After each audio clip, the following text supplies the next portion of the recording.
Hello. Good morning, good afternoon, good evening.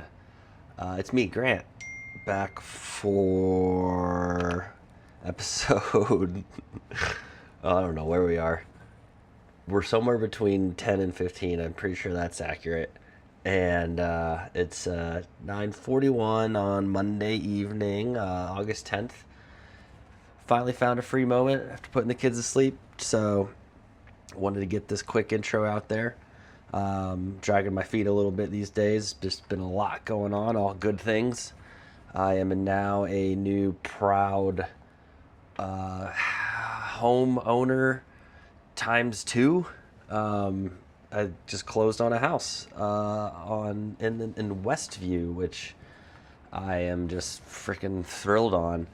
And yeah, I just my this all happened last week. My tenants already moved in, and away we go. I'm trying my landlord hat out, and it's been a year in the making of me just hunting with my fantastic realtor Shane Little with Avenue.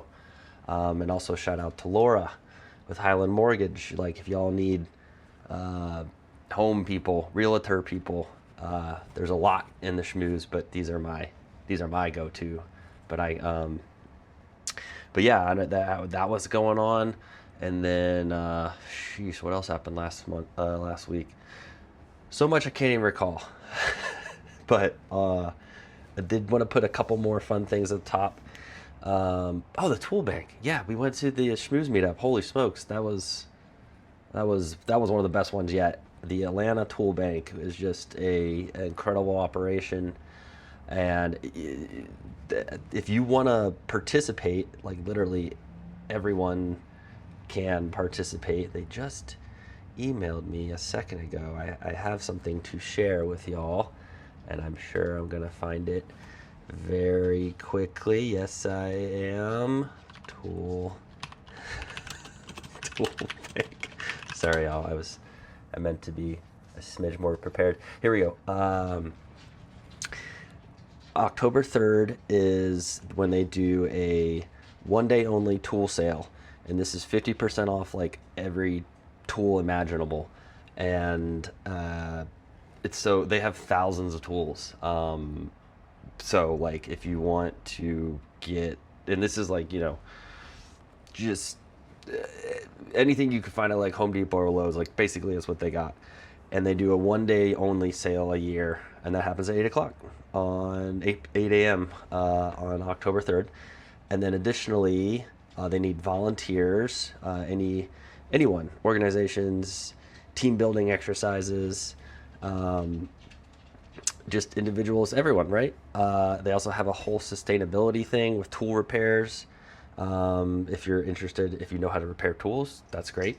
And then they're looking for educators to help with their education program. So they're looking for youth, teen, or adult class instructors. There's so many opportunities to participate.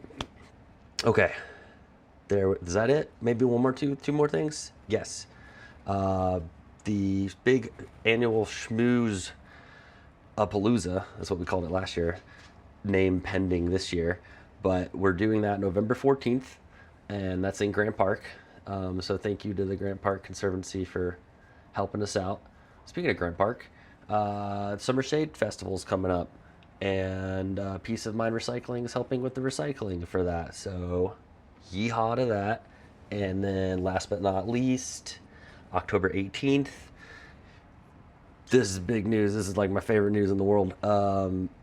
The Southern Shmooze is going to be in the Little Five Points Halloween Parade, and I would love if you, yes, you, listening, Steve, Jake, Frank, I'm just made up a bunch of names just because I thought that would kind of be funny if one of those were your names.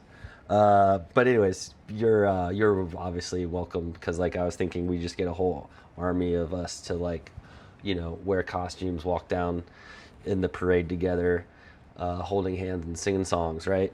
Um, Anyways, that's Little Five Points Halloween Parade, October 18th at 1 p.m. Just hit me up. if you want to be a part of it, everyone's welcome. All right, and then let's get on with this because it's late, and I just want to. Yeah, I think we're good. Shorter intro, the better.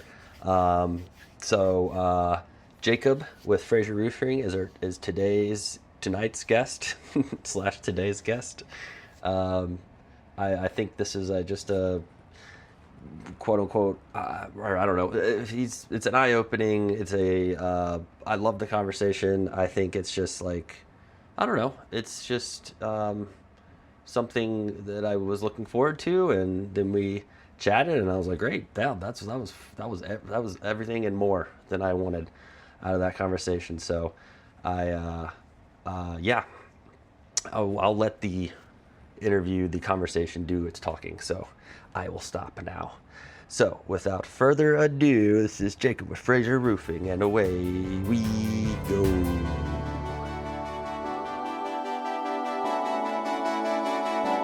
When you're in need of a plumber, a roofer, a builder, a banker, a candlestick maker, electrician, technician, landscaper, bricklayer, flooring and fencing, I need to say we could be schmoozing. We could be schmoozing at the Southern Shmooze. All right, Awesome. You were telling me about. Yeah, so Evan, you met Evan. Which Evan? Evan, you met him at a couple schmooze events. Oh, okay, yeah. Yeah, he slipped on one today. He stepped on a roof? He fell right off on the ground. Is he okay? He's fine. He scratched his finger most. Ooh. So the homeowner was really concerned. I was like, nah, bro. All my guys are licensed and insured. You're all good. But on metal's tricky, dude. Metal roof. Yeah, metals are very tricky. Well, when the rain, like you got to be super careful. But a homeowner's like, I got a leak. Can you look at it? And so like, yeah, man, we'll make it work. How did he fall off a roof and only hurt his finger? He got someone looking out for him. Wow. He got very lucky. Fell in a bush or what? No, he fell on. He fell to the right, which was not too far. If he fell left, he would have fell like 30 feet. He fell right. He was able to survive. Jeez. Yeah, only scratched his finger. That's scary. Do you know a roofer falls off a roof every day? Really? Not my guys, but I mean like roofer somewhere. A roofer somewhere has fallen off a roof today. Jeez. Well, that was him. Yeah, I've never had any like major, like I've had like a sprained ankle. Yeah. The craziest thing I've ever had happen on a roof is I had one of my guys, 30 years old, had a heart attack on a roof. Passed away. What? 30 years old. Was it roof related, the heart attack, or it just came on? Believe it or not, it was some kind of medication related. Uh-huh. And they believe that could have stirred a side effect. That's scary. He played a whole soccer game the day before. Wow. No issues. And the next day just collapsed on the roof. That's just sad. Again, in his 30s. Yeah, it's awful. No way to transition from that, but we do need to get. No, we can actually probably cut somewhere and start off this really great a different way if you want to. We can cut that part out. That's cool. I just wanted to yeah. get the conversation going out at the beginning, and but yeah, well, I always timestamp everything, so it's July 14th, 2 p.m. And we got Jacob from Frazer Roofing today. Yes, sir. Nice. All right. I'm glad me and your dog get along great. Yeah, Clarence is here. Always sorry, buddy. Don't want to leave you out. It. He is like permanent guest, hangout buddy. I'm such a dog guy, dude. So, and the thing I'm grateful about my homeowners is they're like, oh, our dog gets along with you. He's not always like that. I'm like, no, I'm a dog person. They know it. Out of all my houses, I've only been attacked once. It was like 7 years ago. Oh, wow. And you won't believe the kind of dog it was. That of all dogs, it was a golden retriever.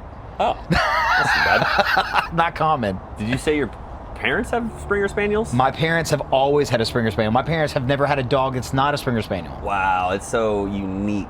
I saw a Springer Spaniel yesterday, oddly enough, and I had to do like a triple take to be like, because you don't see him out in the wild that often. You don't. My dad won't get any other dog. It's cool. That's cool. So he's like generations of Springers? Oh yeah, and he gives them the craziest names. So like, my dad's last one was DOG. Okay. And his new one is Chewie from Chewbacca. Okay. Okay. And dog and wait, D-O-G or literally dog? No, they spelled it like D-O-U-G-E-E, but it's D-O-G. Oh, okay. Yeah, wow.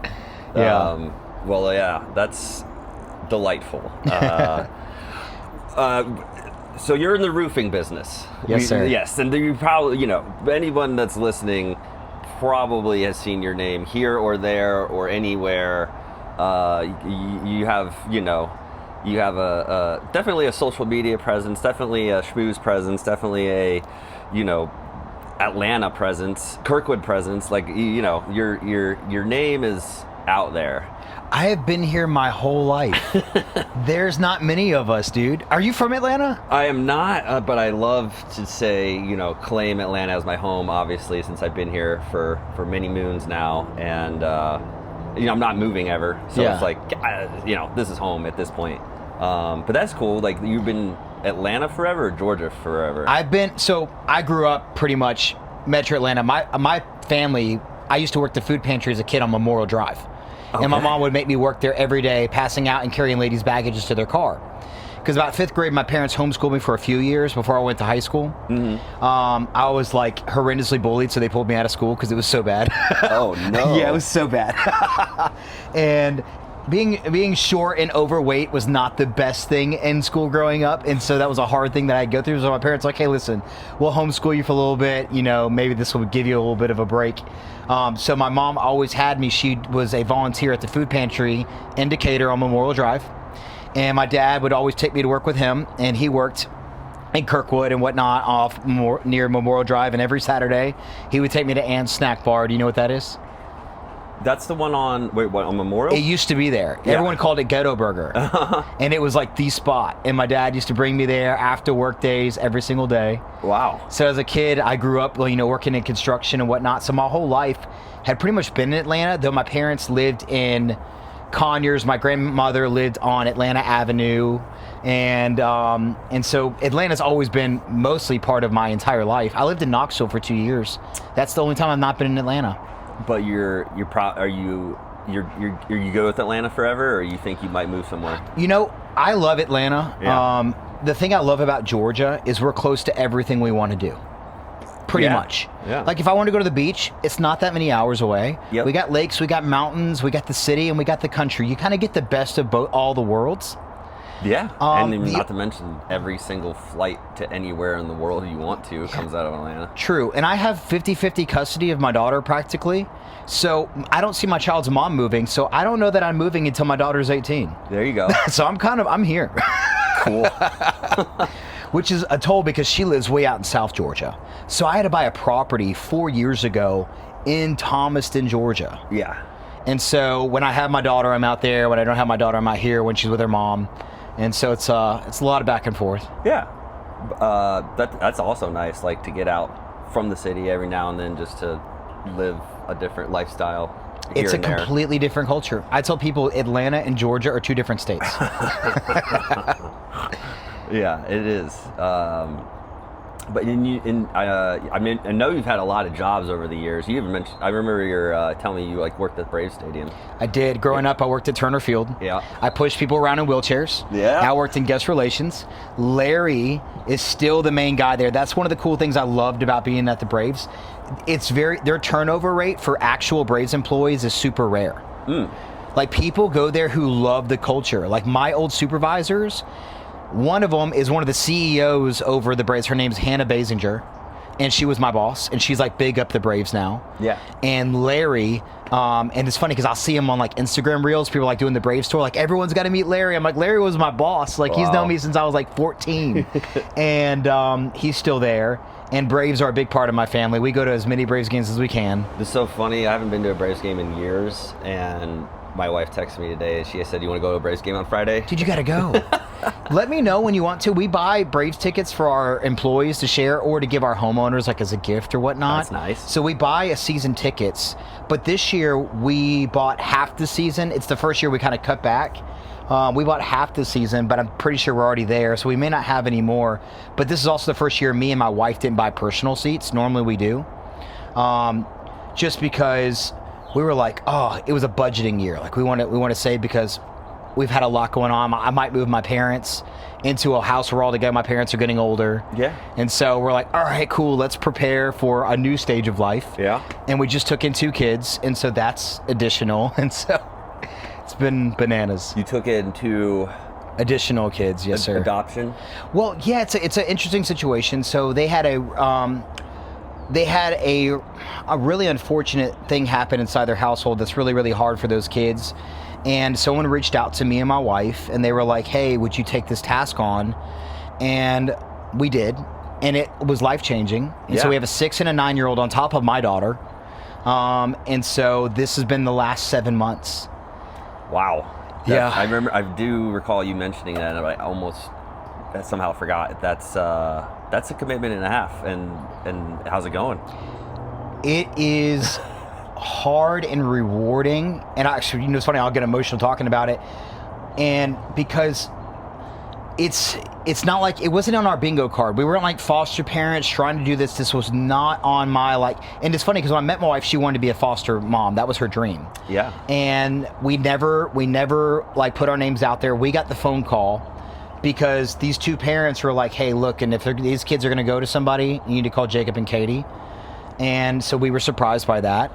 And so, when we got the phone call, we said, absolutely, these kids need a healthy environment, and to watch how far these kids have come and all they've been through is incredible. And they're going through like some therapy and some counseling. There's a lot of stuff that's happened in their life. They're only 6 and 9 years old. Right.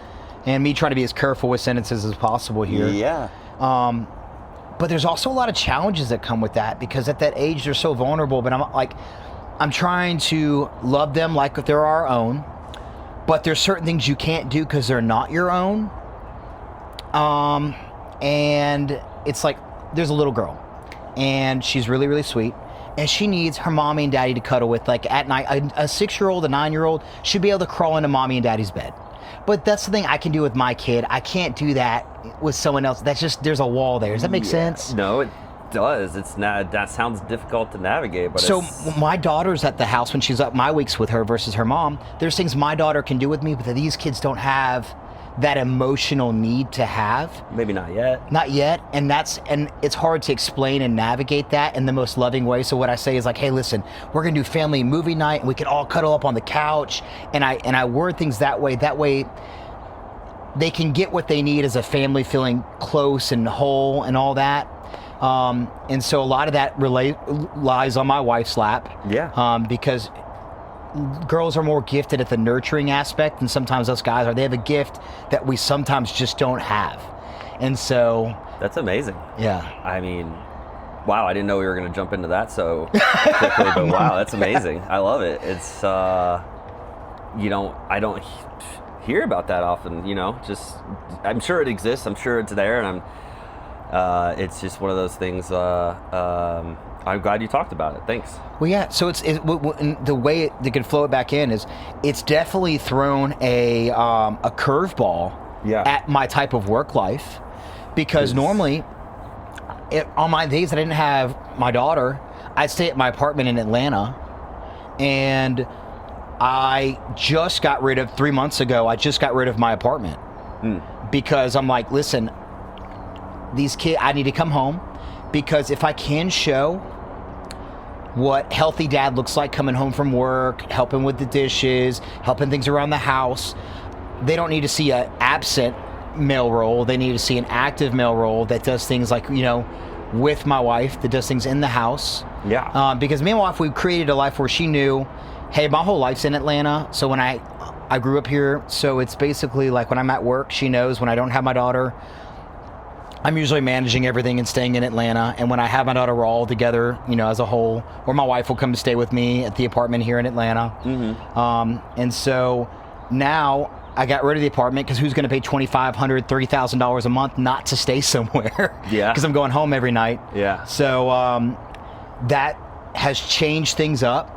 On top of, these pressures should not rely on my wife's responsibilities. So I've had to prioritize when I wake up so I can get a gym workout in on top of my clients, on top of all the chaos that we all go through as mom and dads and husband and wives, where we try to honor everyone with our time and honor each other, just give each other what we all need, because she needs from me and I need from her, and we work together in that. So it's been so different but so cool at the same time. Wow.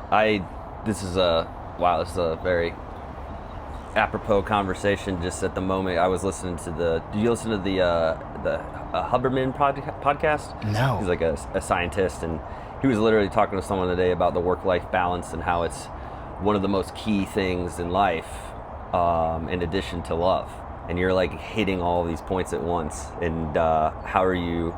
It sounds like you're figuring it out. It sounds like y'all are figuring it out. Yeah, Do you feel like it's overwhelming yet, or? I live a very overwhelming life, Yeah. but it's but it's how I operate. My wife laughs. She's like, Jacob, you can do 3 hours of sleep and you are perfectly fine. She goes, I don't understand how you do it. But she's like, that is how you navigate. I'm one of those people, you give me 8 hours, I'm going to be sleepy all day. You give me 4 hours, I'm hyper all day long. And so I wish I could operate like that. It would be a lot easier on everyone, but I'm on the flip side. 4 hours turns me into a zombie, and then 8 hours makes me peak. yeah. So it's just, everyone's different in that regard. But I know, I love where we're going with this. I know I definitely want to talk something about some roofing stuff, obviously, as well.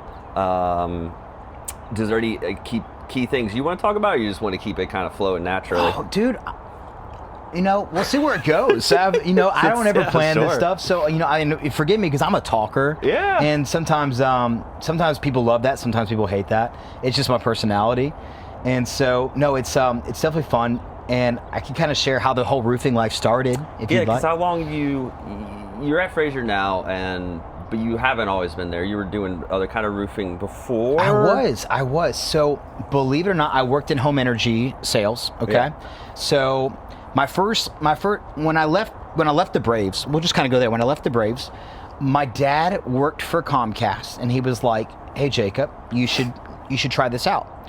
And my dad always used me as additional assistance at work. So he had a work phone, and he gave me a cell phone, and he would go do cable, internet, home sales for whether it be Xfinity or AT&T and all that kind of stuff around Atlanta. And he was like, so we'd go to apartment complexes, usually on Boulevard or Boulder Crest.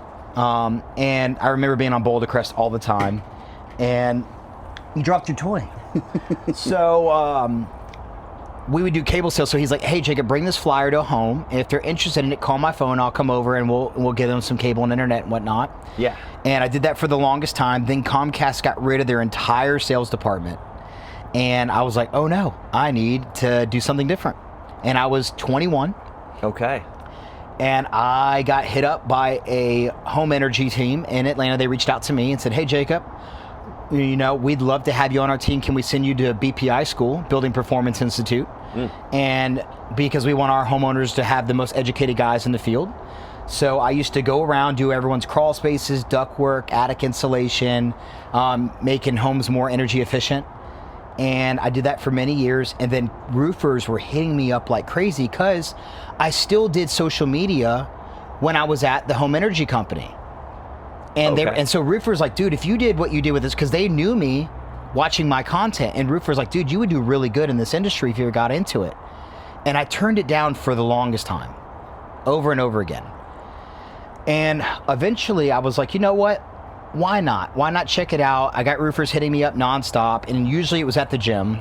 Because roofers love to work out. I don't know, we have our own stereotype, I guess. Yeah. So I give it a shot. I didn't like it. I was like, I don't understand this. You didn't like the idea of a roof? You didn't like the every selling company the roof, seemed sloppy. They roof? just seemed unorganized. Oh, just in general. Yeah, and so I went to my first roofing meeting, and I was the only person that showed up. No one showed up. The boss bought all this Chick-fil-A on the table for everybody. And my first thought was, no one showed up to this meeting. Is this man respected? Because I feel like if you're a boss and you provide all this and you're calling a meeting and your team doesn't show up, I'm used to working in environments where everyone kind of shows up. Yeah. I'm not used to this blue-collar world of everyone's out in the field doing their own thing, because corporate, you can't not show up. Yeah. You have to show up. And being Comcast corporate, like I showed up, that's what I was used to. And so I tried it out, and then I got onto this one roofing company. It was like the first one I worked with. And it really it took off for me because my homeowners, who all knew me from crawl space, attics, et cetera, around Atlanta, they knew that we did a pretty thorough, I always would be pretty thorough in the work I did. And they started hitting me up for roofs. And I would post videos every single day on my Facebook or on my Instagram. And I'm like, hey guys, call me for roof inspection. Because if I didn't do a roof inspection, or we didn't quote a roof, or we didn't do, and I didn't sell a roof, I never made money. So I'm like, the only way I could do this is by putting myself out there every single day. Yeah. And so I did that every single day. And I was more, back in that time of my life, I was younger. I was a little bit more rowdy. And I realized that once I tried to get, I had a wake-up call, and I realized the rowdy life was no longer the life I wanted. Because most roofing companies are like, I'm telling you, it's rodeo. It's a wild place. They want to party at Vegas there in the summer. They want to do all these different things. They want to rent out the clubs. This is what normal roofing culture is. And I was like, this just isn't for me. So I called Frazer. Okay. And I said, hey man, because he had the most solid reputation in Georgia. Everyone knew, back when I was with the previous company, they're like, hey man, like everyone, they had the reputation of just being high on character. Yeah. And I was at a low point. I just went through a divorce in my life. I went through a lot of hard things. And I was looking to just do a life reset. And I remember I called Frazer on the phone. He's like, hey. I said, hey man, would you be willing to have me come like work for you? And his response to me blew my mind, and this is why I love him to death. He said, Jacob, everyone knows who you are in the market. Why don't you just go open your own company? And versus, you looking at me as a dollar sign. Sure. And I responded to him. I said, dude, honestly, I don't want to be the author of my life right now. And he paused. He said, Jacob, I don't think you could say anything better to me. And because he respected that. And it's funny, because here's the funniest part. He goes and tells his office staff, we're going to hire Jacob. Yeah. His office staff, we've never met. They only knew me from social media. Yeah. And they all said, all of them, absolutely not. Never, ever, ever are we hiring that guy. Because Frazer is so... They're so like proper, and I was still Wild West roofer. They weren't used to the Daisy Dukes, the wild guy on the roof, the guy making the videos. They're like, listen, dude, we're kind of like the quiet mom and pop company, and you are everywhere, and it doesn't correlate with our culture. And they thought I was the party boy. Yeah. And I was single at the time, and I was considered the party boy of roofing. I had a reputation for that back then. And Dom brings me into a meeting. He's like, listen, and Dom tells his staff, we all had a past. We've all had a crazy life, and we've all been given a second chance. Yeah. Why can't this guy be one of those guys? And he stood up for me, and his staff, his number one MVP of the company, said, I'll leave if you hire Jacob. Oh, did he leave? Me and her are best friends. Oh, okay, there you go. We are best friends today. And it's the best story we ever told. She goes, Jacob, I judged you from social media, and I didn't know who you were. And she called me one day, a year after working there, and she was sobbing on the phone. And she goes, I don't know why. She goes, I feel like somehow I may have related you to like my ex-husband or something like that I had gone through. And maybe it was bringing up some past things in my life. She's like, but what I believed is not who you are. And would you forgive me? I said, I don't have anything to forgive because I've never held anything against you. I love who you are. You're an amazing person. And this is like one of my best friends today. I call her for everything. She's an incredible human being. There you go. Her name is Connie. And she is such a part of my life. If my 6-year-old sees me on the phone, she goes, Connie! We have a daddy-daughter handshake. And she ends it by yelling Connie at the end of the handshake. That's because awesome. She loves her so much. And it's one of those cool things where it reminds us all, we can, like, there's so many people, you and I have all done, every human being has judged someone from afar. And then when you realize, when you sit down and you engage and you get to be human beings again, the cool thing, and that is one of the cool things that I love about Frazer, is we've all learned, like, everyone from every background, we don't care where you're from, there's that beauty and unity that you can have. And it's one of our favorite stories, because we use that for whoever we hire, because we people reach out to us from all over the place. Sure. And you look at things like, oh man, this person, it looks like they do this on social media, it looks like that. And there's a respectable boundary you have to have as a company if someone's doing something really wild on social media that's kind of out there, but it lets us know, hey, listen, be careful what you look at, be careful what you judge. And then I've been with Frazer now for 6 years. Okay. And I've asked Dom, I said, hey man, like, what's the plan? He goes, honestly, Jacob, he goes, this is something I'm looking at you and Connie to run when we just pass it down one day. And so I said, you don't want to sell it? He's like, I'd rather pass this company down than try to make a profit off of it. And that's who Dominic Frazer is, just a stand-up human being. I was like, dude, you could sell this company for this, that, and the other. And he goes, what, read another book in my hammock? He goes, I don't buy anything, Jacob. He goes, I'm super chill. And he's like, I said, what about your retirement? He goes, I have a couple rental houses. Those are enough for me. He's like, I'd rather keep blessing our employees than sell this to private equity. Love it. And he said, we will never sell. Wow. And he's like, Jacob, I need you to swear on my grave, you will never sell this business. He's like, ever. You have to pass it down from a good man to a good woman to a good family. Yeah. Because it goes to, we're woman owned and operated, but it would pass to Connie, who's also our next lady in line. Sarah Frazer was a Georgia Tech graduate. So she's from Atlanta. There you go. That's the main CEO, but then it's Connie. So we're kind of woman-led company, which is super cool. Well, you just brought up the two worst words in y'all's business, private equity. Oh, yeah. They're eating everyone. You've already mentioned a lot to me about that world, and it obviously exists everywhere, but for whatever reason, your world is like just hungry sharks gobbling up left and right. And I think it might be interesting to talk about because, and then my understanding of it, right, it's just a big corporation or whatever, and they're interested in taking on as many little fish as they can, so they just become bigger and bigger and bigger, like a monopoly, you could say. And then, so in your line of work, there are smaller roofers, and then they want to cash out, essentially make a big paycheck, and then some other big corporation eats them up. That's exactly what's happening. Okay, cool. So I got the understanding right, but is it true that it's like your industry for some reason, it has just an influx of that, or is that just no one's bigger than everywhere? HVAC right now. HVAC's the biggest. HVAC? Oh. HVAC is the biggest private equity buyout right now. And then it's roofing. Roofing's the newest. And how do we... So I'm grappling with the question of like, all right, let's just pretend I'm in the shoes. Someone wants to buy the Shmooze. Yeah. They're going to give me $1 million. It's a private equity fund. This is probably a horrible example, but like, in this, some people you can see private equity being bad because they have countless money to spend. But at the same time, they cannot run out of money. I need you to know how much money they have. They don't run out of money.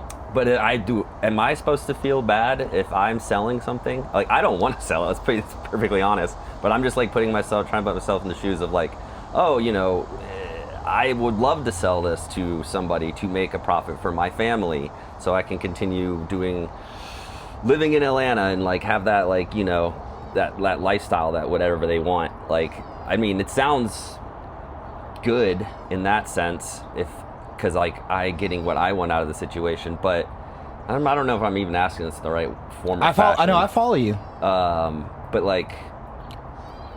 But you're asking a really great question. Bad, or is just some private equity bad? Every private equity is going to tell you that they're not like the other private equities. Okay? That's the reality. We're not like the others. We have integrity. We have this. They're going to fire you as the CEO the moment they buy your company, or within a year of owning it. I know a lot of roofers all over the country, all over the United States. It is a very small, big industry. I personally don't know anyone who has sold to private equity who goes, oh my goodness, I am so glad I did that. Interesting. There's people who are going to lie to you and say they are because it makes them look like they want to present themselves as like a big cash out. But the cash outs are never exactly what people expect them to be because there's so many rules in the buyouts. They'll be like, private equity come to you and they'll go, hey, listen, we're going to buy your company for, I'll make up a number here, $20 million. Yeah. We're going to give you $10 million up front. We're going to take your company to here. And if we achieve this goal, we're going to give you an additional $15 million. Okay. And they're going to convince you that they're going to do this. do you think they're going to do it? Are these? They convince you that they're going to, but they intentionally don't. Okay.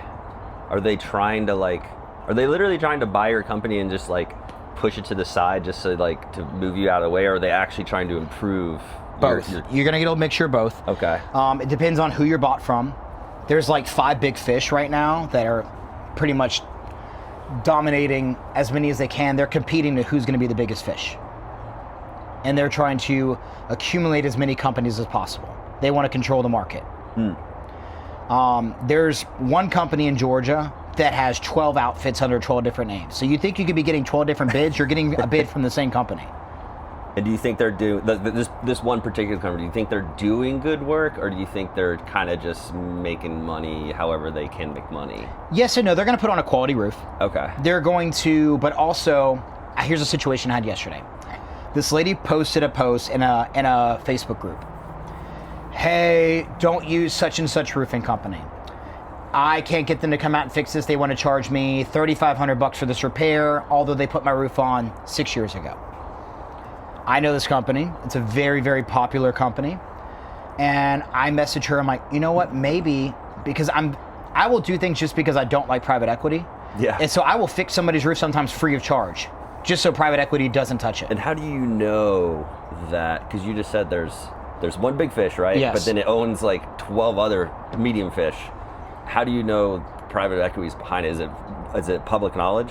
It is public information, Yeah. but you're not going to look up that public information without intentionally looking it up.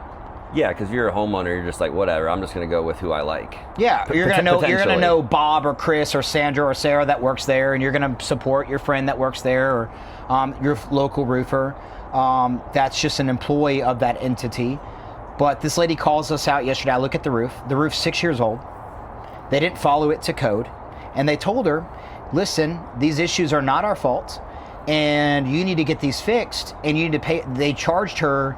They do $250 for every time they come out and look at it, and if you don't pay the $250, they cancel your warranty. Is that normal or not normal? That's normal when private equity owns you, because the previous owner, I know him, he wouldn't have done that. Yeah. He would have taken care of her under the warranty and took care of everything. I don't like that. I like when, I like coming to do free quotes when it feels right, Absolutely. There's a world where, charging for a quote does make sense, or charging for an estimate.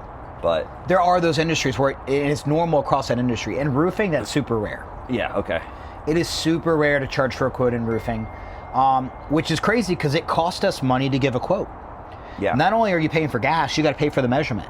Every roofer is ordering either from Hover, Eagle View, Roof R. They're ordering a measurement that costs them usually no less than $35. Mm-hmm. So if a roofer is giving you a quote, he's at least spending not only gas plus $35 to order your measurements. But roofers typically don't charge. That just comes out of overhead costs to run your company. So like today, I've had 10 people ask me for roof quotes. Do 35 times 10. Yeah. That is what I've had to spend today before anyone's purchased anything from me. Yeah. And that's just part of the cost of doing business. So, but we don't charge them. We do it free. And so every job has a percentage of overhead that comes off the top, and that covers business expenses for us to operate, which every roofing company does. Mm-hmm. But these private equities, they'll come out there and they won't honor warranties. They'll find a way to get out of it, and they'll charge you to look at it on top of that. Not to mention, the price for your roof from a private equity owned company is 4 or 5 times the cost for the same roofing system. How would someone listening, they're like, I don't know who to pick. Other than me just liking who I like, I don't necessarily know if they're private equity owned or not. And how is there an easy way for people to navigate those? Yeah, waters? ChatGPT, who owns such and such roofing company? Just like that? Is it private equity owned? It's going to answer that question for you. Interesting. Okay. And yeah. Well, you said something. I was gonna give you a toot on the why I like working with you is because I've had customers or members, let's just call them members, reach out to me about something here or there. I might bring it to your attention. This is all roof related, and in a matter of, I won't even say days, I'll say hours, you're already talking to them, you're already there, you're already helping them, you're on it so fast, it's crazy. And I just wanted to say, like, for anyone listening, I'm very impressed with your work ethic when it comes to, like, and these aren't even like your customers per se. These are just like members on the group where I was like, hey, what do you think about this? And like in a matter of just so fast, you're there helping them out. You give off non-private equity vibes. Well, that's the goal. That has been my overall goal. Is I wanted to bring customer care and life back into the industry. And I wanted people to feel like they're a priority again.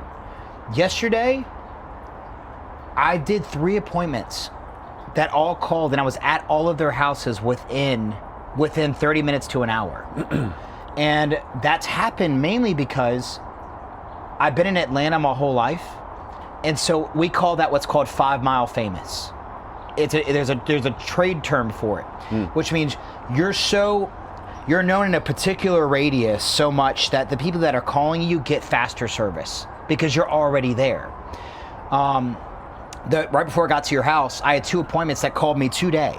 It took me 3 minutes to get to each house. There you go. And I'm like, and they're like, well, you're already here. And I'm like, well, that's because everyone in here is sharing my content, so my calls are coming from that general area. So I'm able to fast response. Plus, I know what it's like to feel like I'm cared for. And honestly, there's also a negative side of that. Sometimes you get talked up so much that when you have a human error, people feel like they're so let down. And that's hard. I guess there's, you mentioned this on the phone call or something, you were just like, you said your friend might have said this to you, like for every 10 praises you get 10 haters or something. Well, you'll get, I would say for every 10 praises, I'd say you're going to get, you're probably going to get one who's very disappointed. Like, I remember Hurricane Helene hit, and I'm tarping roofs till 3 o'clock in the morning, and my phone's blowing off the hook, okay? And my fingers are wet, I can't type on the phone, and I'm also answering the phone while climbing a roof in the dark, while tarping with a hammer in my hands. And your phone's getting blown up through 30 people. And you get to 28 of the 30. And someone's kitchen falls in because you didn't get there fast enough. And I'm like, and they're like, oh, we called him, but he didn't show up the tarp. And I'm like, I'm still got like tarp, and I'm drenched and soaked head to toe. My boots are soggy. You hear slush slosh when I'm walking down the street. And you're like, man, you hate that you disappointed somebody. And also people have water coming in their house. And so you're trying to get to everyone as quick as possible. So you're going to have disappointment. I think you saw the percentage. I went on chat and I looked up like what is an excellent percentage on customers like to have disappointed clients. Yeah. And they're like, you listen, if 5% of your clients are upset, you're still in the excellent percentile of customer service because you're pleasing 95% of everyone. Yeah. So if you please 100 people and 5 people are upset, the issue in that is the famous term, the squeaky wheel gets the grease. Okay, so happy people are not as loud as upset people. Right. Because like 100%. how many times have we had a great experience at a restaurant and we move on and we don't write a review? But if we have an awful experience, we are going to share that review. That's human nature. I've gotten, on that note, it's if you train yourself, it becomes more fun. I just like leaving 5-star reviews because I like small local businesses. Yes, sir. Like I'm just into it. But so I'm like, that is, I don't think I've ever left a 1-star, and if I have, it was just like something went bad, and I couldn't, the customer service or whatever couldn't make me happy. But it's been 1 out of 1,000 or whatever, however many I've left these days, because it's just fun to help out community members. And well, here, I don't know, this might be a sticky situation. I don't know. You tell me if we're navigating in uncharted waters, but there are like unhappy customers that you can't reach because like you said, you're texting on a roof. It's pouring down rain. You can't get to everyone, right? There seems to also be there is a strange backlash about, I don't know what it is. Maybe it's, I don't know. You've seen it? You've seen like especially in the city. You're gonna something get it. in the city. Yeah, it's just your name comes up more positive or negative, like than anyone else. I think in not even the Shmooze, but just like more positive in the Shmooze than negative. But it's usually you know why what's going on? I do, and honestly, I'm an open book. I'm happy to share it. Okay. So I have not only do I know, but there's also some additional theories side by side with that. And I've come across some really weird things. So every Facebook group that I've ever been in is really positive. I got one that I'm really popular in, and that one I'm the most popular in, I'm also the most hated in. There you go. Okay? and it's funny how it happens that way. Most of the hate, 90% of it comes from people who have never hired us. Oh, right. 90% of it. I mean, I think I know where you're going with one this. or two, maybe three that we've, had hiccups happen with. Yeah. And that happens. You're not going to be a construction company who's not going to, have an issue. The issue is how do you make up and do right with that mistake. Mm-hmm. So most of the time it's very, very positive. It's funny, it wasn't until 2 years ago where the negative actually took place. And it's one that I was so not used to it, and I had built my life up so much on the positive, I didn't realize how much the negative would take a toll on me emotionally. So, yeah, I mean, no, it's not fun. It's never fun. So I had one situation where we put a roof on for somebody, and I'll tell you this, the homeowner, and I'll say this clear as day, the homeowner was 100% correct, and I would have felt the same way if I was the homeowner. We had, I think, if I remember correctly, there was a vent on the roof that may have had a penetration hole in it that someone didn't see. Homeowner calls the office. I'm completely unaware as the rep because I'm already onto the next roof. And the office doesn't want me worrying about something they're supposed to take care of. If something happens on the back end, the office wants to take care of it. We had a guy over a position, we call it quality control, because when you do so many roofs, or any construction, you have to do a quality control walkthrough, fix any things that come up, nails are in the driveway, maybe one got missed and it rained and it got washed down the downspout, popped someone's tire, you're replacing a tire for somebody. But this one thing created a leak, and we have a guy over quality control who was trying to remedy the situation. However, he did not let the office know what was going on with the situation. He was kind of like, oh, I could carry this, I want to be the hero and fix the problem of the day, and he let it get behind him. And I had no clue until this homeowner went on Facebook and shared his experience. And when he's like, Jacob was great, but this happened, and he's showing this decking in his attic that has moisture in it, and apparently my guy who was over the quality control department, he's trying to get the ceiling taken care of. Me, Dom, and Sarah Frazer had no idea about the situation. Once we find out from the Facebook post, because people in the neighborhood are texting my phone, like, hey, Jacob, have you seen this? And I'm like, oh, no. I call the homeowner immediately. And I'm like, brother, I am so sorry. Like, what can I do? I'm going to fix this.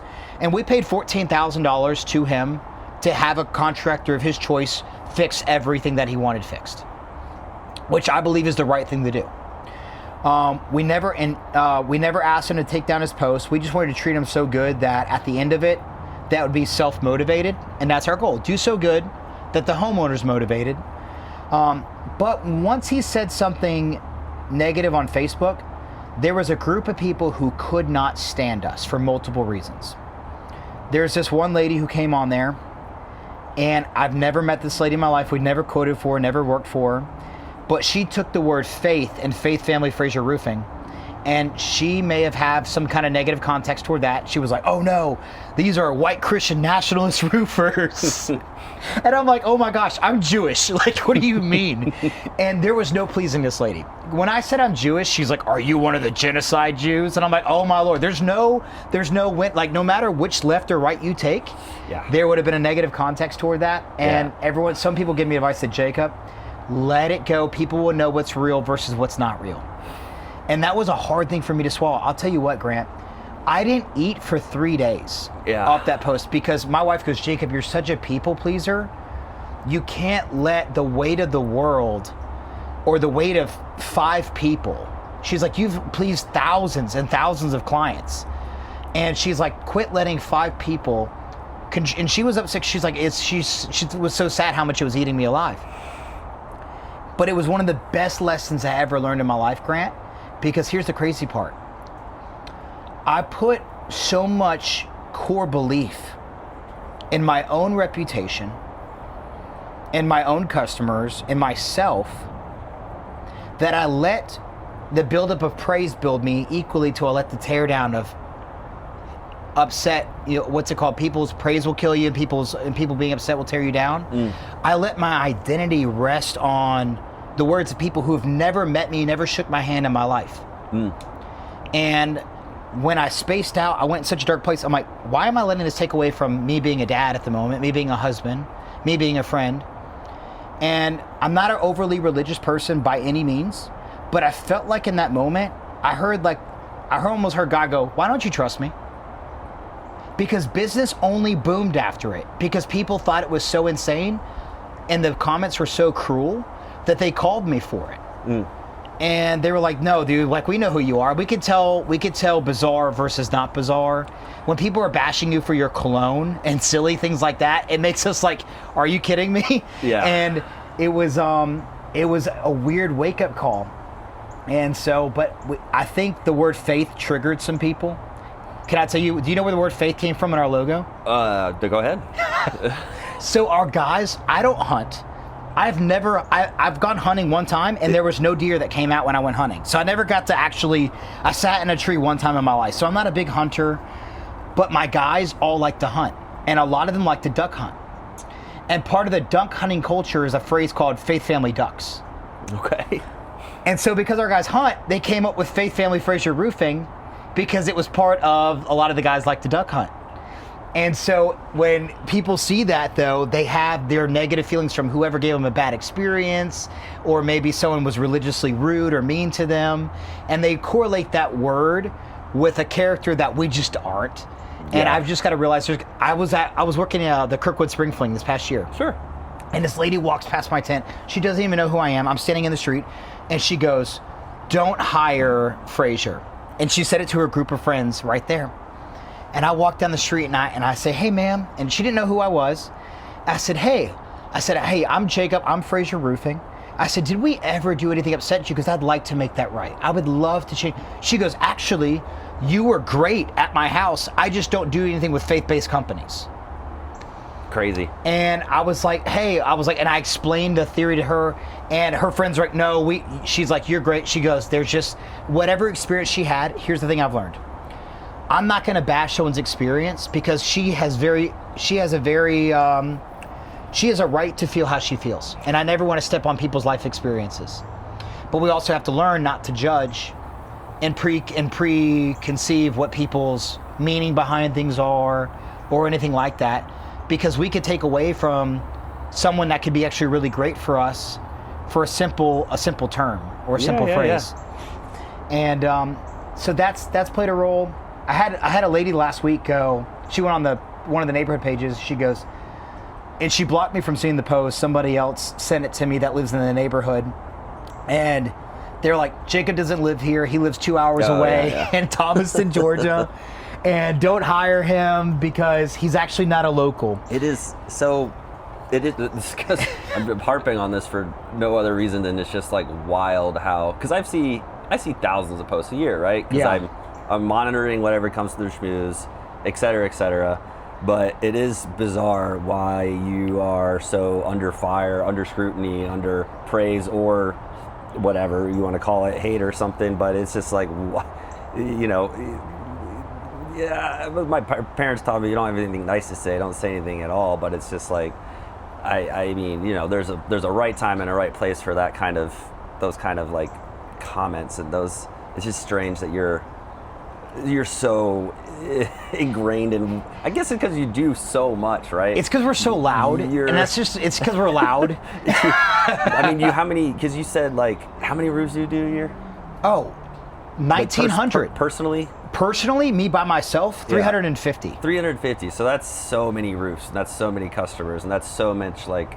And if you pay attention, it's the same 5 people who do it every time. It's the same 5. And I'm like, listen, if I have 5 for the remainder of my life that don't like us, I did something really, really good, and I'm proud of that. I wish, like, I made that post on the Shmooze the other day. I'm like, if someone did something wrong, what is some way they can go the extra mile to show they're sincerely sorry and they want to make it right? And some people don't have an answer. Mm-hmm. And I've learned to tell companies this, because I train, not only in my Frazer, I train roofing companies all over the United States. Yeah. And so we speak at conferences because we have a solid reputation in the industry, not just with homeowners. Yeah.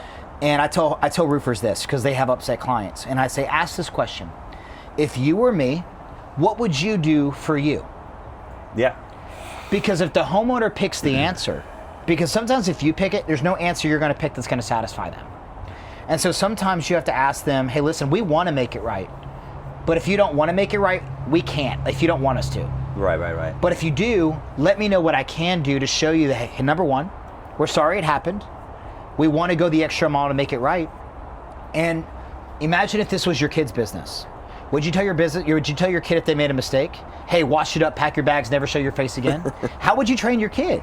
Or would you say, get back up on the skateboard, try again, do better, and be better the next time? Yeah. And sometimes we want people to live a different life than what we teach our kids to do. Because I'm going to teach my kid, hey, listen, guess what? You're going to make mistakes. You're going to disappoint someone in your life. I'm sure you have, Grant. Yeah. Because the thing is, we're human beings. We're going to make mistakes.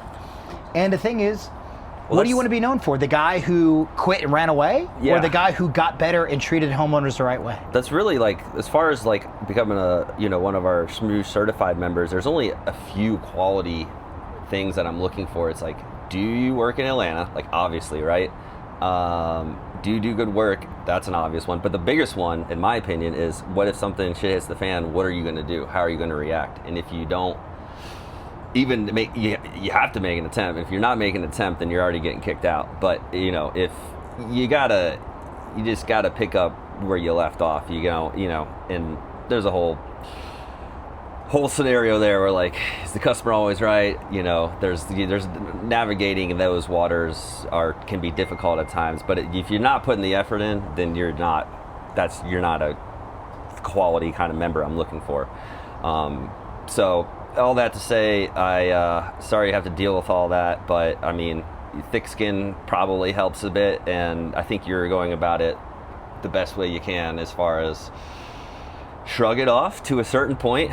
You can't people please everyone, but you can definitely try. And at the end of the day, it's just like, you've come to understand that you're doing the best you can, that you can't let the other bad stuff weigh you down. I was watching Tokyo Drift from the Fast and Furious comes across my screen the other day. And the dad says something to his son. And he said, hey son, because he's in Tokyo. He goes, the Japanese have a saying, the nail that sticks out gets hammered. And when that sentence came on the movie the other day, I was like, that's very accurate. The one who's always, they're putting themselves out there, you're gonna get hammered. The more you're out there, the more you put your stuff out there, people are going to love it or hate it, and people are going to come for it. And you've got to learn to have thick skin. And that's the thing I got to get better at every day. Because I'm like, and thank you for saying, like, you handle it. Because I debate, I'm like, what is the right answer? It's like, do you respond to it? Do you not? Do you let it go? It's a little bit it's a trial by basis. It's like everything's still like a little personalized in that regard. Like, definitely leaving it alone can be the right answer, because you'll either have people come to your defense, or you can poke it with a bear. What's the saying? We're doing all these sayings like, poke a bear or whatever. It's like, if you're adding fuel to the fire, I'm just going down the analogy list, but it's if you're commenting just to comment, and there's not really like a solution at the end of it, because sometimes, like you said, you're not going to win every single argument, especially against anyone that's like trying to battle you for your the faith thing, or living in Thomason. It's like, I personally would be like, ignore, because I just don't have the energy to engage. This isn't like, if they're questioning my work ethic or questioning my ability as a roof, clearly everything there is to know about roofs. So if someone's questioning your like knowledge on that, like, all that is grounds for a rebuttal. But there is a fine line of like, engage, don't engage, or tell Grant and let him kind of help with that. Because like, I love when I get DMs, they're like, how should I handle this? Like, or just something to the effect of like, if we're specifically talking about Facebook, it's like, all right, let me delete this post, let me turn off the comments, let me reach out to the individuals to see if I can't take this from a public thing and turn it more private. I'm definitely like here to help in that regard. That's incredible integrity of you. because Well, it's part of my job. Yeah, and some people don't care enough where they don't realize the effects of it. It's funny because there was that lady who was like, he's never lived here, whatever. I literally sent my Georgia Power bill in with my address on it. You went above and beyond, and in that way. Yeah, But, you know, and here's the crazy part. I sent it to the admin, and they left it stay up. And I'm like, weird. I was like, but they disabled the comments, and they didn't respond to me. So I was like, weird. I was surprised that they allowed it to stay up because I'm like, you obviously know it's not true. And, and even though it's funny, I got rid of the apartment 2 months ago, but I lived there. And I think that might just come down to like, I did the schmooze as a volunteer hobby for like 5 years. So it's like, I did not put as much effort in at the beginning as I do now. And that's because thanks, to our members that are, monetarily helping me turn this into a job, which I'm very transparent and thankful for, as I love this new job in my life and career, I guess you could say, is what it's turning into. But I think in their defense, and in every moderator's defense, that is a part-time volunteer. Maybe they don't have the energy to put into it. I understand that. They got full-time work and lives and stuff, but it is difficult to be in your shoes, to be like, shit, that sucks. I don't like yeah, this. you just got to deal with it. But if it's any consolation, this is a 24-hour, blurb, and then it's on to the next, as far as the scrolling thing goes. So it's in and out, right? So maybe use that to your help you kind of deal with this stuff next time it hits. Is like, it's here today, it's gone tomorrow. Yeah, there's growing up Jewish. I grew up my mom was Christian, my dad grew up Jewish. I lived both worlds. Okay, there's a story about the Jewish people, actually, in the Bible, that I think even as kids, if we didn't grow up religious, we all grew up hearing, and it's called like the Jews in the desert being free from Pharaoh in Egypt and whatnot. And this is something I told myself when this happened. There's a if I remember correctly, there's a time where the Jews are walking through the desert after being freed as slaves, and they're moping, even though God supposedly did all these great miracles for them. He's raining down bread and water and all this, and they're already moving on to the next thing. And they're finding the next complaint, like, oh no, we're gonna starve, we're gonna do this, we're gonna do that, all this bad things happening. So when it happened, I heard, like, in the back, I'm on a roof, I'm tarping it, and I felt like I heard this whisper go, you're no different. Like, you have all these blessings around you, and you're looking at, this. And I'm like, it was a heart check. It was a gut check. Like, I have to change my perspective about things, because we are very blessed. We are very great. And the thing is, we have thousands of homeowners who love us. And the thing is, I had to quit letting the small things play such a role. It's going to be, and it's not going away. It doesn't go away. Like, for the rest of our lives, social media is going to be 100% involved to a certain degree, unless we just cut it out, right? Unless we just say, enough of this. I'm just going to go, like, I go back to Forrest a lot, because Forrest Smith, he's such a great guy. Yes, but like word of mouth. Yeah, that's it, right? There's no way, like, he doesn't really participate too much in, like, the whole online world to a certain extent. But I think there's disadvantage and advantage to that, and one of the advantages is, like, you don't have to deal with anyone you dealing with, like, people shit talking to you or whatever, and it's kind of double-edged sword, I guess you could say. But I guess I lost my train of thought there at the end. I guess I'm glad to hear you're dealing with it better. I think that might be a good spot. And for what it's worth, we're also like around an hour. I know you got more rooms to hop on and stuff. Dude, it's been a crazy day. I've already been on 4. I got 2 more to get to. And it's funny how they come in like the most weird spurts. Like today, I've never had this happen before in my life, Grant. USA Insurance referred me to 5 different roofs today. I'm like, I didn't even know USA Insurance referred people. That's a good thing, right? That's a great thing. They're like, hey, I'm like, hey, call Jacob in Atlanta, and they'll come out and look at it for us before we come out there. So everyone, like, it's funny how it just comes from random places. Honestly, that might be the ultimate praise, because insurance doesn't fuck around. No. They, in fact, because like, I mean, you know, I know firsthand. Wow, we didn't even talk about this, but I mean, can we talk about this? Because like, you know, how shady roofers are. Oh, roofers are so shady. Dude, I don't mind it. I will tell you this. I had a roofing CEO write me the other day, okay? And he's going through a hard time on social media for something he actually did. It's on video. Whatever his action was, it's on video recorded of him on a roof. I mean, I can speak to this because I've seen it now. Yeah. But like, for instance, when you say action, I'm assuming like, I forget what it's called, but you go up on a roof. Vandalize? You vandalize it. You could peel off a asphalt shingle or something, make it look like it was wind damage or storm hail damage, or something like that. and then that's fraud. That's It's like complete that's insurance illegal. fraud. That's like bad. But you know, and not to cut your story off, but this is a common thing. Oh, it's especially in our state. Georgia's the #1 roofing fraud state. We should have started the podcast on this. Oh, this is something bananas. that everyone should like if you have a roofer on your roof, regardless of who Watch it is, them. you need to watch them. Yeah. 100%. I invite every homeowner, watch me the entire inspection. Yeah.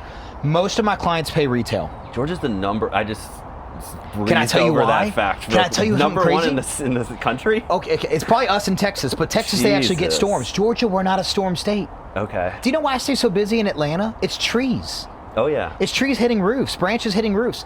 We're not a big storm state. So roofers like, Jacob, why are you so busy? It's because I'm here in Atlanta. That creates more busyness.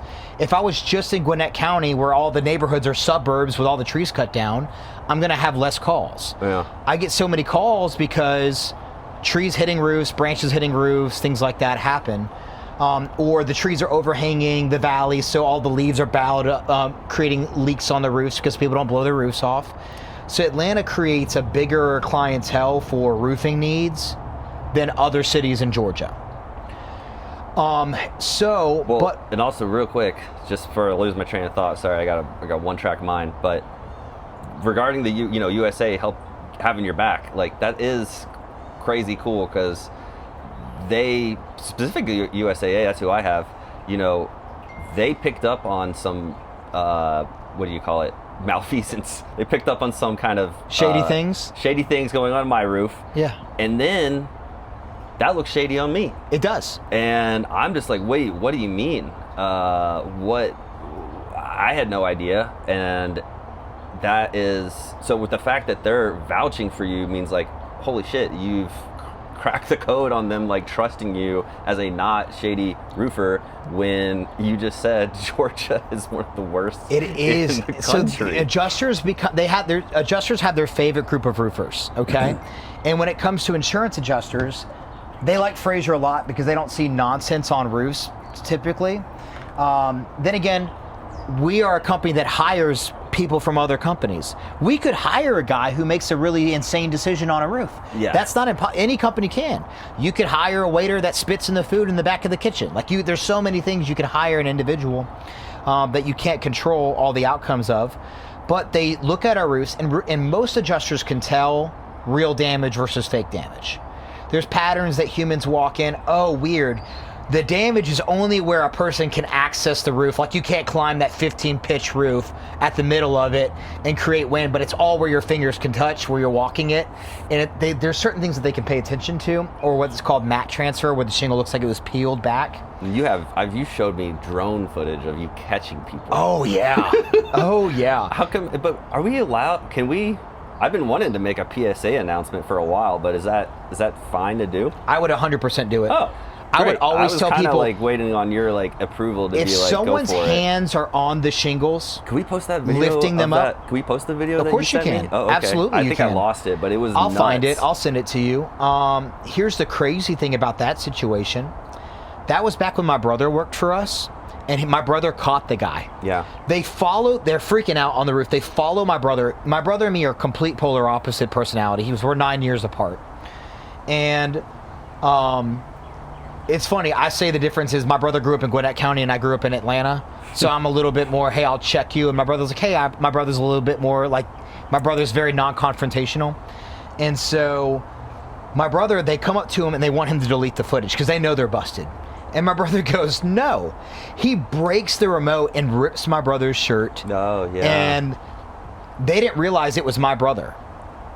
And when I called the CEO of that roofing company, not only did they buy my brother a brand new drone, they fired the employee who vandalized the roof. Because I was like, listen, dude, like, this is not okay. Your guy's just scared about this coming out because this is his living. What blows my mind is when roofers do this for a living and then they get on social media and they buy a new car. Look at the blessing from God. I'm like, get out of here. Yeah. Look at the blessing. Look at the blessing from vandalism. But is this true too? Like, is and I've only used me as a example, but insurance companies are cracking down and they're able to stop this kind of vandalism stuff better now? They are, but not in the way that as homeowners we would hope. So what they're doing is they are limiting their coverage for roofs up to a certain age. Because roofers know you can't just vandalize any roof, because if it's brand new, a roof is not gonna do that, a brand new roof. A roof's gotta be significantly old to easily vandalize it, okay? So roofers will seek out 15-year-old roofs to do this to. They'll go door knocking, walking down the street.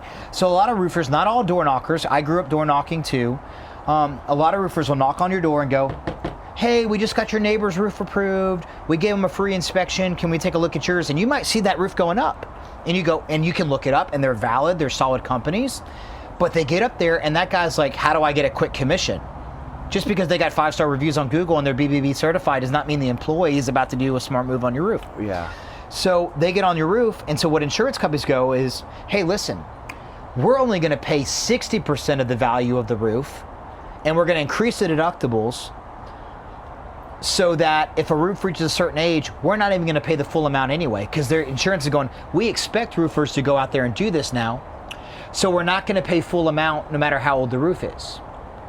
And they're switching your policies, or insurance companies are sending out letters to homeowners going, hey, listen, your roof's 15 years old. You need to replace it or we're no longer going to insure you. Because they're trying to protect their money as well. Yeah. So it's not just the insurance companies that are also greedy. It's because roofers are often greedy. Yeah. And I had the CEO of this roofing company, I messaged him, he goes, Jacob, I've never vandalized in my life, this, that, and the other. My guys don't. And I said this to him. I said, dude, I don't know you or your company. I will say this, and I said this to him on Facebook Messenger when he asked me for some advice. I said, I'd be very careful as a roofer in Georgia that relies on 99% of insurance to buy your roofs, that your guys don't create vandalism, because we don't have the storms to equate the damage.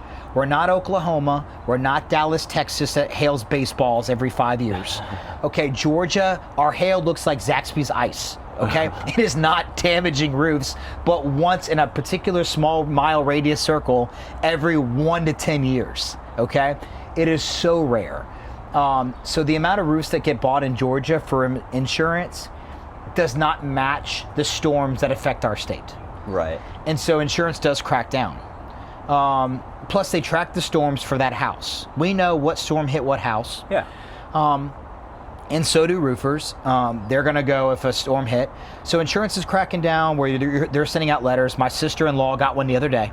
She goes, hey, Jacob, State Farm sent me a letter saying that I had to replace my roof because it's 16 years old.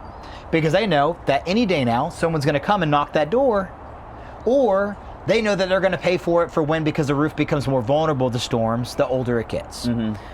So I always say, if a roofer comes to your house, you invite one out, watch them. Because here's the thing that homeowners don't click with. Just because you have a roof leak doesn't mean you have storm damage. Sometimes it's flashing, sometimes it's a nail. But if a roofer thinks you have a reason to think there's damage, they're going to find more to push a claim. Yeah. That doesn't mean if you ever had a roofer push a claim that wasn't legitimate. It just means there's guys out there that also do that. So I always tell every homeowner, I'm like, watch us now. We're 99% retail. Yeah. We're only 1% of my clients are insurance claims. So, and sorry, I hit the mic, that probably clapped on your device right there. But we're proud of that we're mostly a retail company, because years ago everyone was mostly insurance across the United States. Roofers rely on insurance. And insurance probably pays for 70% of the roofs that get installed here. But also something that homeowners don't know in Georgia is we don't license roofers here. Any roofer that says they're licensed and insured, they're meaning they have a business license, not a roofing license. So we're the only state that we touch that does not have a roofing license. Interesting. So Tennessee, South Carolina, North Carolina, Florida, we got a roofing license there, but there's no such thing in Georgia as a roofing license. Well, all fascinating, all super informative. I knew this would be an informative conversation, to say the least. I mean, I feel good about the time. If you feel good about the time. Yeah, absolutely. I do want to get your contact info out real quick. Okay, of course. So Put it you at the just want to beginning. share it out there? Whatever you feel comfortable Okay, with. cool. You can So, give them the website or yeah, whatever. man. So and you can go to FrazerRoofingLLC.com and check out our website. Also, you can actually we have a software called Roofle, and it will do a best guess estimate for your roof off of satellite imaging. So if you want to know on average what your roof might go for, it does that free of charge on our website. You can also call or text me anytime in any market. I answer questions for anyone. If you've had a roofer come by your house, I'll never try to convince you to use me. I'll give you advice on what to ask for, what to look for, but my cell phone number, you can call or text at any time, is 770-742-1585. I'm also happy to add you as a friend on Facebook. Jacob Fuchs, my last name is spelled Fuchs. And I am always happy to answer any questions, concerns, or anything that you might have happen on your roof free of charge, and all of our inspections are 100% free. That sounds like a great way to end it. Yes, sir. Okay. Well, thank you. All right.